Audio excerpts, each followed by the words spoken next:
Hello everybody, welcome back to Past from the Future Wrestling. Excuse me. Past from the Future Wrestling and Gaming. Welcome back to the show, bringing you the best entertainment in wrestling and gaming today. Your YouTube spot for your entertainment, to have a good time, to have fun. If you're into wrestling, if you're into gaming, this is for you. Make sure to watch first, then like and subscribe, because I'm here to entertain you and win you over as a fan, and prove to be here for years to come. This is your first episode of a review of Smackdown Live. The show aired on October 17th, 2017. Today's date is 10/18/17. Real quick before we get into the review, if you'd be so generous to support my channel, if you could donate as little as $1, $2, $3 a month, you could support your boy to fulfill his dream, to have a channel to entertain you guys, work from home, and do what I've always wanted to do. I promise to give you guys content on the daily if you guys back me up and support me financially. I want to work from home, not going to be shy about it. I need your guys' help and support. If you're part of the first Elite 300, you will end up getting shout outs, prizes, and choose your own episode. But you got to be part of that first Elite 300 to dedicate $3 a month and commit to that donation monthly, and you'll be part of the Elite 300. Don't wait too long, because there will come a point where you can't re-enlist in that 300 and you will miss out on those perks. So make sure you do that. I mean, $3 a month to support me. I'm going to be here for you guys regardless, but give and it'll come back to you. So please look me up at patreon.com/Joshua Shannon, which brings me to the name of your host for this review, Smackdown, Tuesday's episode from October 17th, 2017. Here we go, without further ado. Live from Seattle, Washington, you get your Smackdown episode. We get Daniel Bryan coming out down to the ring to kick off the show. My money says he's getting the biggest pop of the night, and we're just getting started. Daniel Bryan runs down the card and lets us know that we're going to be treated to a 6-woman tag later on in the evening. And we're also going to be treated to a rematch of Ziggler versus Dolph.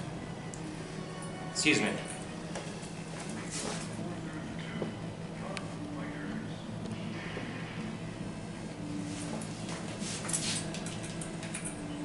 Sorry about that delay. Here we go. So heel Sami Zayn comes out and interrupts Daniel Bryan. Take a drink, because you found anytime there's an interruption, gotta take a drink for your drinking game. There it is. Sami burns Bryan by saying, one of us in this ring is still a gifted in-ring performer. A very heelish thing to say, especially to a guy that had to hang up the boots and retire unwillingly, like yours truly. During the segment, during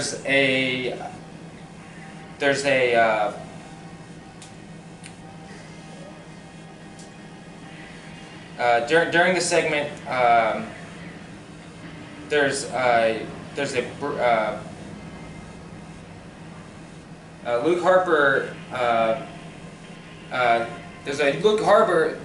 bring Luke Harper back sign in the crowd. Sorry about that. There's a bring Luke Harper back sign in the crowd.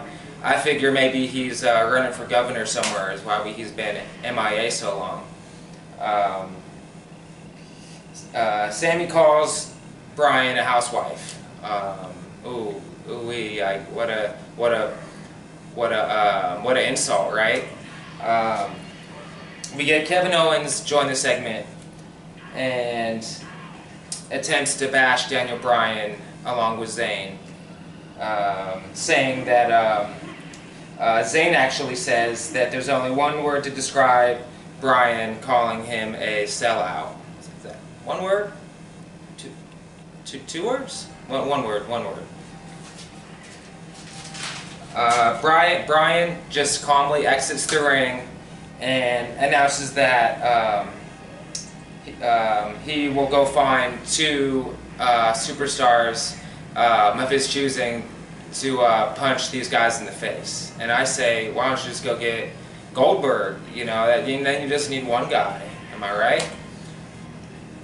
Jinder Mahal promo, reminding us that there's a Survivor Series announcement later in the show that we have to look forward to. A Hell in the Cell recap of Natty versus Charlotte. It's stated to be 2 weeks ago when Hell in a Cell was closer to 1 week ago. 9 days to be exact. But Michael Cole does cover that up and say 9 days during the rundown of that match.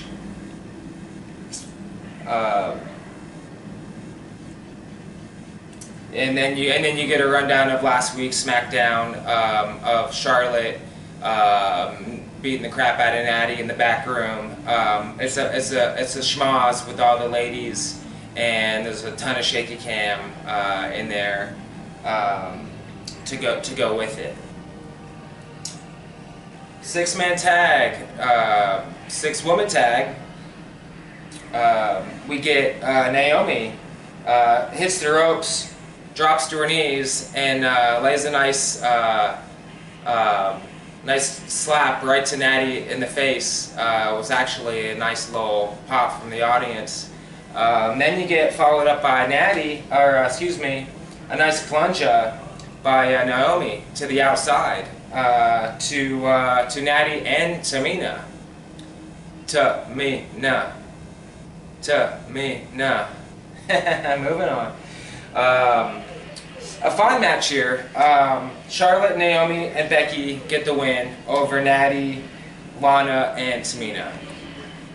Of note, we had Carmella joining the commentary team for the match. Carmella, Mrs. Pac-Man in the Bank, or Money in the Bank. Wait, what? So then we get Ellsworth there, and he might as well not even be there. Very much invisible, with no role at all, just enhancing the talent of Carmella at this point, without any lines, on a leash, just standing there. So we get Bryan running into Owens and Zayn in the back. Kevin Owens with his Fight Anyone sleeveless t-shirt, and I think to myself, fight anyone? Question mark? As in, fight anyone? That's how I interpret it. Wonder if you guys thought that at home when you read his shirt, based on how you interpret the quote on his shirt there. Bryan does a humorous impression of Shinsuke Nakamura during the segment, lets Zayn and Owens know that their opponents will be Shinsuke and Orton for the main event tonight for your SmackDown Live.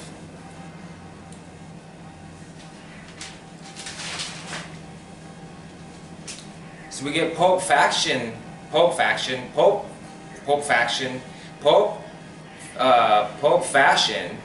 faction. Might as well call it Pope Faction. Pope Fashion is up next, baby, and we get Fandango addressing the Ascension, and the Ascension reference fawns and jumping sharks on Happy Days. They just kind of threw that in there. I'm not sure how many fans are going to get that reference, but all those guys are in their 30s, so they're well aware of Happy Days. So we get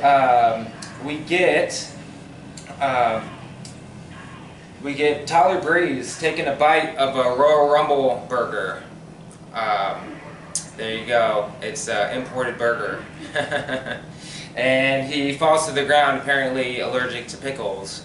And you get Breezango awkwardly going over to Tyler Breeze, calling him Honey Bun, which kind of funny, kind of weird, but it was nonetheless watchable segment.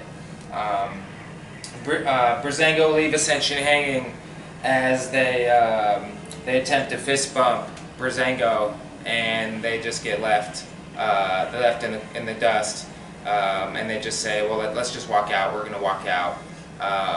Don't leave me hanging. Hit that like and subscribe if you enjoy the show. Leave a comment, like, subscribe. Just throwing that in there real quick. Don't leave me hanging. We got Baron Corbin versus Sin Cara. Corbin does have a stellar entrance and theme song, but as we've seen with Jinder, that's not enough to get a wrestling fan engaged and intrigued and invested into a wrestler and their matches. An entrance alone is just that, an entrance. They gotta have talent and ability between the ropes, and Corbin's okay, but I think his offense is very pedestrian, but he is evolving as a character a little bit, but I just feel like he's right there, you know, just an average wrestler, but he has a good look and a good theme song and entrance. But he's in the mid-card. At least he's away from the main title picture, and he lost the briefcase a while ago. So he's right where he belongs, in the mid-card with the U.S. title. I actually think that's a good thing that SmackDown has going for it.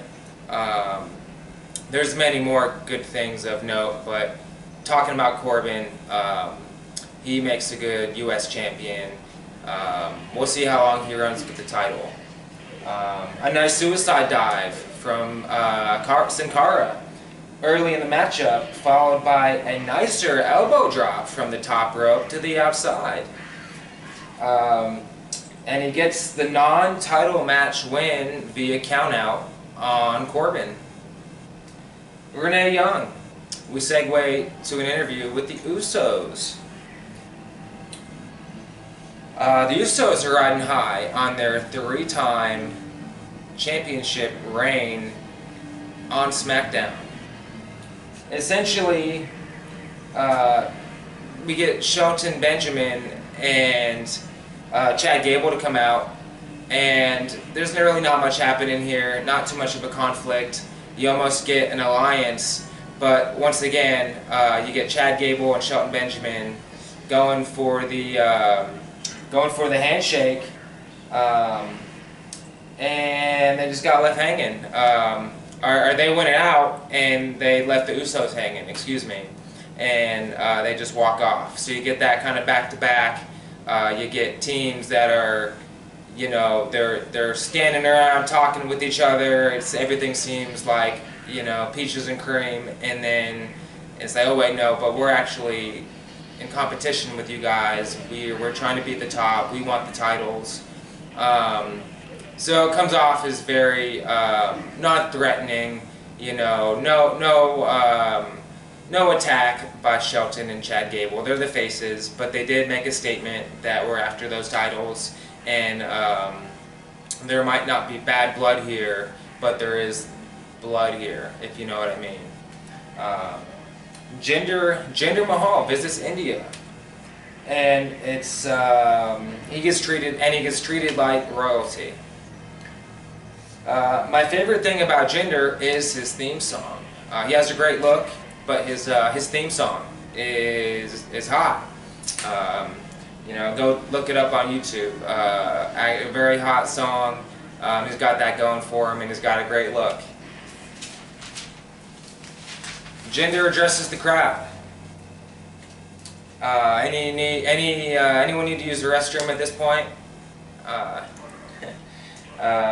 His announcement is he will be facing the Beast, Brock Lesnar, at Survivor Series. So I guess he's declaring his own matchups now, facing opponents from the other division, the other brand. So he's just making up his own match. He just comes out and declares the matchup, and apparently it's gonna happen. You know, I've seen this too much in WWE. The guys just come out and they call their matches and they demand title shots, and without earning it, or without record, or without a good record, or without moving up the ranks and defeating an honorable, admirable opponent and becoming your next in line runner-up, you know, #1 contender for the title, they just simply call out the champion and they get their way. So that's one of the complaints I have about a lot of these wrestlers. Don't have to earn their title shot. They just come out and say, it's my time, and then they get an opportunity. It might be in a mixed match, three-way match, fatal five-way, but they just come out and say, it's my time. Like Tamina, like back on Money in the Bank, and they all standing there and they're saying, it's my time, it's my time, it's my time. I want one of the wrestlers like Tamina to come out and say, maybe next time. Not this time, but next time. You know, like, because they're all coming out of the woodwork saying, I deserve a title shot, I'm a #1 contender, I deserve a shot, and nobody's earned it. Like, you know, so it just seems like they're at a bit of a draw, like just drawing. Might as well draw straws out of a hat, you know, and pick the next contender for the title, because they don't really have anything. They don't have anything set to. They're not honoring the wins and loss records, and they're coming up with other ways to determine #1 contenders for the championships. Just thought I'd throw that out there for you guys. I'm sure you noticed the same thing. AJ Styles interrupts Jinder Mahal's rant. Jinder says he has defeated every superstar on the roster worth defeating. Jinder says it's a joke that Styles is even challenging Jinder for the championship. That I can agree with. Styles wipes out Mahal and the Singh brothers as they go retreating down the entrance ramp back to the locker room. You get Mahal complaining to Bryan in the back, sacrificing one of the Singh brothers for his redemption for a one-on-one match next week. You get one of the Singh brothers, I can forget which one, versus AJ Styles next week on Smackdown. So exciting. I don't think I've ever heard of a match being more lopsided than that. But we'll see what happens. So exciting, right? Rude versus Ziggler. Ziggler's music is cut short with a record scratch. Textbook slingshot launch to Ziggler from Rude. We get Michael Cole reminding us of the danger of that move, with Cesaro losing teeth on the post just a few weeks ago. Ziggler gets the win here with a handful of tights on Rude, and you get this series now becoming a series tied up at 1 each. That's pretty much it for that match. Not too much to talk about there. Our main event, not the house show. We got Zayn and Owens versus Shinsuke and Orton. But before that, we get a friend of heels. Aiden English comes out comes out of his locker room through the back room, starts chewing out some bystanders, which lead to the New Day coming out with their music. He chews out the bystanders for being on their smartphones, not admiring his music, his lovely singing voice as he walks by. Then the New Day come out, celebrating, being themselves, and then we get Rusev joining the fray as he reminds everyone it's Rusev Day, and the New Day basically ask again, and we get Xavier Woods playing Rusev's theme song with the trumpet, which is actually pretty funny. And then Aiden English attempts to sing for Rusev, and Rusev just silences him. No. Actually, probably the best segment of the show right there. Rusev's actually fantastic. He actually has terrific charisma, and he really should be the WWE champion right now instead of Jinder. We'll see what they do with that later, but I feel like he's right there nipping at the heels of the main event scene because he's done everything else.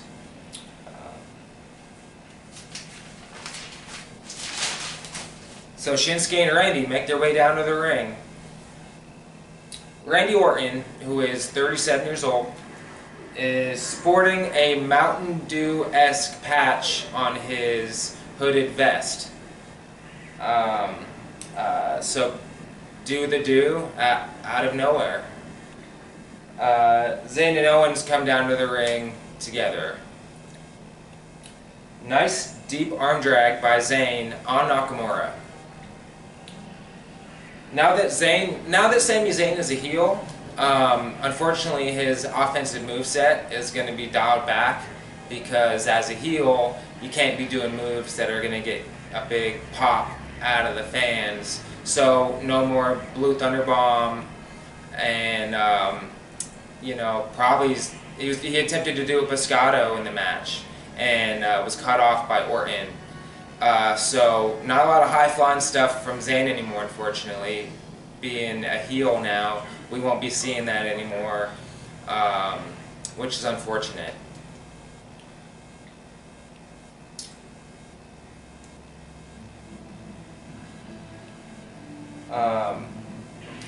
Go back and watch Money in the Bank on the WWE Network. Watch the Money in the Bank main event.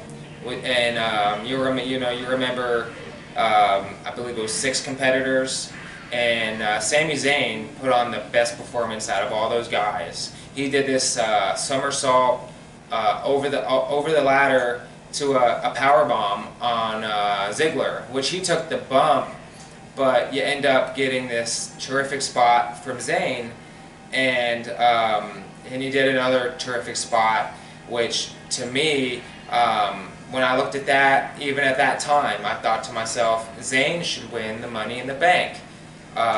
He should have won it, because they just basically threw it away with Corbin. Zayn should have won it, but they picked the wrong guy, like WWE tends to do, and that's their biggest flaw. If I could express my opinion, is their biggest flaw is they book the wrong guy to win matches, and the fans end up feeling unsatisfied when that's really the one area where the show could be great instead of good if they just picked the right winners at these pay-per-views. Nice follow-away slam by Owens to Orton on the outside. As we fade to commercial, we'll hear a fan shout out, "Do it again!" We get a pretty hard-hitting match here. Orton delivers a Bexploder to Sami Zayn. Orton then delivers a modified sidewalk slam and just drops Zayn hard on the outside announcer's table. So with some distraction on the outside with Owens and the referee, Zayn gets a low blow on Orton, turns the tide of the match. Halua kick to Orton in the corner, and 1, 2, 3, Zayn gets the win on Orton, just like that. I like the outcome. They tend to get the winners right on the weekly TV series, but on the pay-per-views, it seems like they picked the wrong winner. But anyway, you get Sami and Owens as your winner. They're ecstatic. They make their way to the back and they gloat to Bryan Daniels. Daniel Bryan. As he tells, as Bryan tells them that Shane O'Mac will decide what to do with them next week.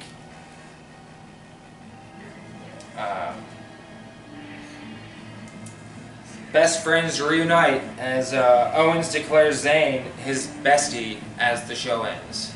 So that's your SmackDown recap and review. Hope you enjoyed it. Please hit that like and subscribe. I think we're at about 30 minutes here, which is about how long these reviews are going to run.